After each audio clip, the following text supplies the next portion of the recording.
Hello, welcome to the kitchen. Today I'm going to show you how to make the most delicious focaccia in the world that takes literally less than 10 minutes of hands-on time. Yes, you heard me right.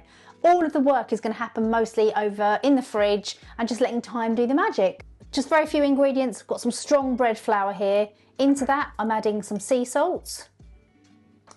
Just give that a mix through. I don't want to pour the yeast directly onto the salt because sometimes it can kind of kill the yeast. Then my dried yeast, just basic, easy mix dried yeast. In that goes. The lovely thing about focaccia, I think I'd have to say is my favourite bread recipe of all time. The lovely thing is it's so hydrated. And what I mean is you get loads and loads of water in the recipe compared to the amount of flour. And that's because you don't need to shape it into a loaf, it's just going to be laying in a tin. So it's really squodgy. I put about 400 ml of water into my mixture. It does depend on what flour you have because all flours vary, protein levels and things. So I'm going to show you every step of the way what to look out for. So I'm just going to set my scales at 0 and I'm going to add about 375 ml to start with. And a couple of tablespoons of olive oil.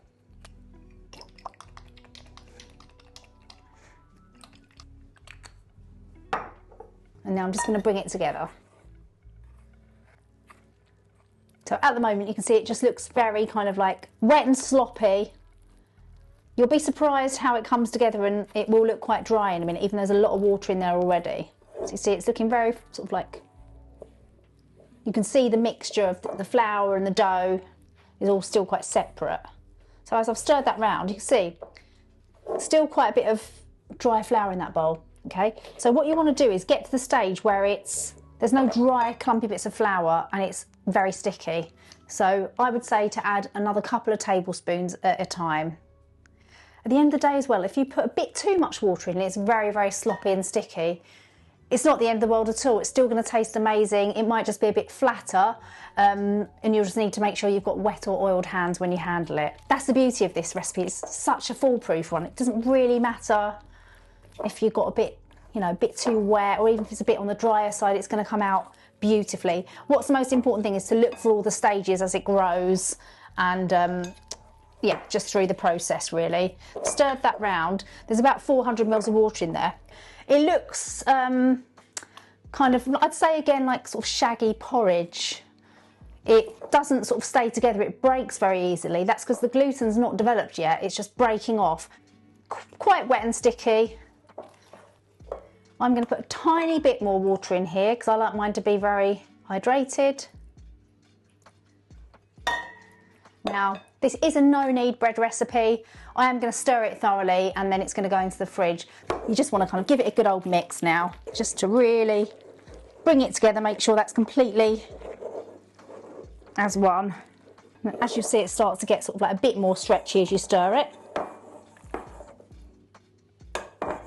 So that's it. So it's very sticky. If I touch it, it's going to stick to my fingers, okay? So you couldn't be like really kneading this and shaping it into a loaf of bread. It just wouldn't hold its shape.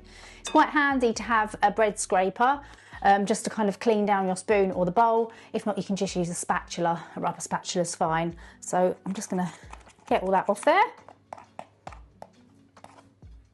Scrape around the edge just so there's no kind of dry scrappy bits on the side. I've got just a damp cloth here, clean tea towel, pop that over. So let's talk timings. I'm going to leave this now for about half an hour, 45 minutes until I do stretch and fold, and I'll show you how to do that. That's just picking up the dough. If you want to have this on the same day, you can start this in the morning, do a stretch and fold, leave it at room temperature for sort of like 4 or 5 hours, let it bubble up and then put it into the tin. Let it rise again and bake it again. I prefer to do the overnight version because it develops more slowly, it's got a bit more flavour, and I just like to do that to get ahead. Basically, if I'm having someone around at lunch on a Saturday, I kind of want to get it in the fridge, forget about it, and it's all there ready to come out and bake it the next day. So we'll come back once that's had its 45 minutes rest time and we'll do a stretch and fold. My dough has been sitting there for about 45 minutes, so I'm going to do my first stretch and fold. I'm going to show you how I do it. So, see, it's kind of like sat down now. It's not It's relaxed is what we say. So to stretch and fold, it's really sticky, as you know, so it's a good idea just to dampen your hand so the dough doesn't stick to you.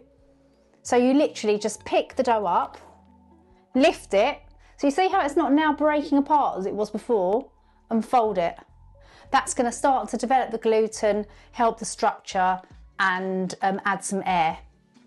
And you just basically do this 4 times, so quarter turn of the bowl, lift and fold, quarter turn, lift and fold, quarter turn, lift and fold.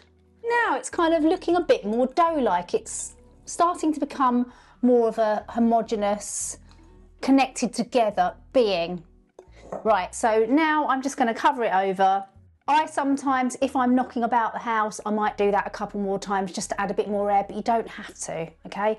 So now you can either, like I say, leave it to grow at room temperature if you want it in the day, or pop it in the fridge for overnight. Here we go, look at this. Oh, look at that bubbly dough. Nice and jiggly. So, obviously I made this yesterday and I left this in the fridge overnight until I was ready to show you today. So I'm going to bake it in my tin. You want to put plenty of olive oil in here so it doesn't stick in the tin. So just kind of drizzle it along the sides as well. Just make sure that's completely greased all over the surface. Keep that oil on my hands because I'm going to need that when I get the bread out. I'm going to scatter it with polenta. You don't have to do this. I really love to use polenta for a couple of reasons. First of all, I think it does help to make a crust and makes it more non-stick. Second of all, I love the crunchy base it gives it. So it kind of just makes a sort of like crusty coating. I'm just oiling my lid as well for covering over my dough. If you don't have a lid for your tin, just use a damp tea towel. You need to get this dough out. Again, handy to have your scraper. So just see all those bubbles in there, look at it. Look at that.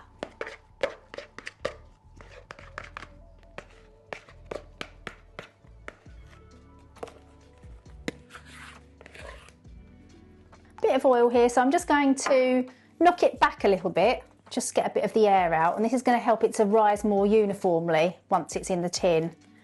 Same way you would if you were doing any bread recipe, but it's super sticky as you can see because it's really hydrated, so a bit of oil is definitely needed on the surface and on your hands. You don't want to add flour to it because it's just going to dry it out. That's looking good. So it just needs to go into a kind of rough rectangle shape now before it goes into the tin. So I just kind of like smush it out a bit. There. Just lift it in like that. Okay, so looks quite small in there now. This will spread out and rise again. So another note on timings, I'm going to put the lid on. If you wanted to do this in the day, you would have let your dough rise in the bowl, sort of like halfway through the day, coming into the evening, put it in the tin and then just leave this at room temperature for 2 to 3 hours, depending on how warm it is, and then bake it. If you've done the overnight version in the bowl, you could do this in the morning before your guests come. Put it in the tin, pop it back in the fridge, leave it there for like half the day or even into the evening, and then do the holy bits and bake it, okay? So mine's going in the fridge for about 4 hours and then I'm gonna bake it. Oh my goodness, this is really, really bubbly now. I'm so excited to eat this. Have a look at this gorgeous dough. Check it out. It's really risen and bubbly. So now what we need to do is get our oil and water emulsion ready. So that's half of 50-50 olive oil and water to put on top of the dough, roughly. Bit of water. Mix that together to kind of emulsify it using a lot of friction. Right, so all over the surface of your dough. Oh, cool bit there. Put a bit more on my hands so I don't want to damage any of those bubbles. Just rub all of that over the top. Now, oh, so jiggly. Just use your fingers now at this point to kind of like press into the dough, and you want to feel like the bottom of the tin. So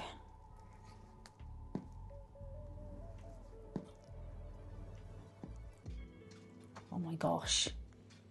And that's creating that kind of classic signature focaccia dimple. Some sea salt.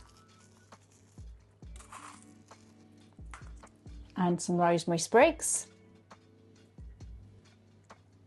Honestly, like once you make this, you won't believe how easy it is. I also quite like to put a few whole cloves of garlic in my focaccia. It goes really nice, like kind of comfy garlic, so it's really soft. It's not strong in flavour, it goes kind of almost sweet and squishy. So I'm just going to bake it now on 220 for about 20 minutes. I'm going to have a check, make sure it's not browning too much. If it is, I might turn it down about 10 degrees or so. So let's just whack that in. Farewell, my special friends. Oh,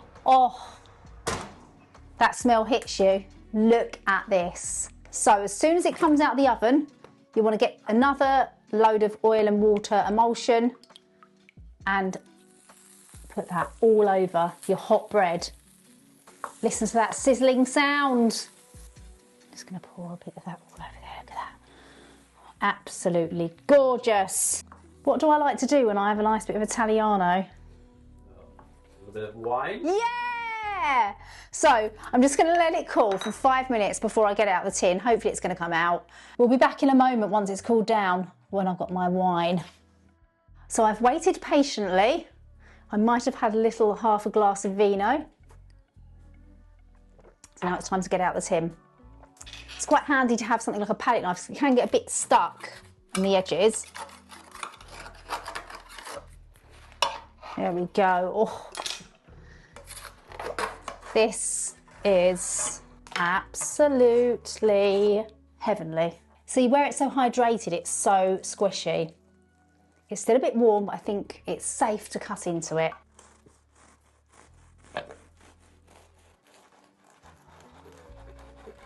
Are you ready? Look at that. That is so gorgeous and spongy. Look at, see the garlic clove there as well. And that's really lovely and soft, like comfy garlic. I'm going to dip that in the bread. Here we go, let's have a taste. Bit of balsamic vinegar.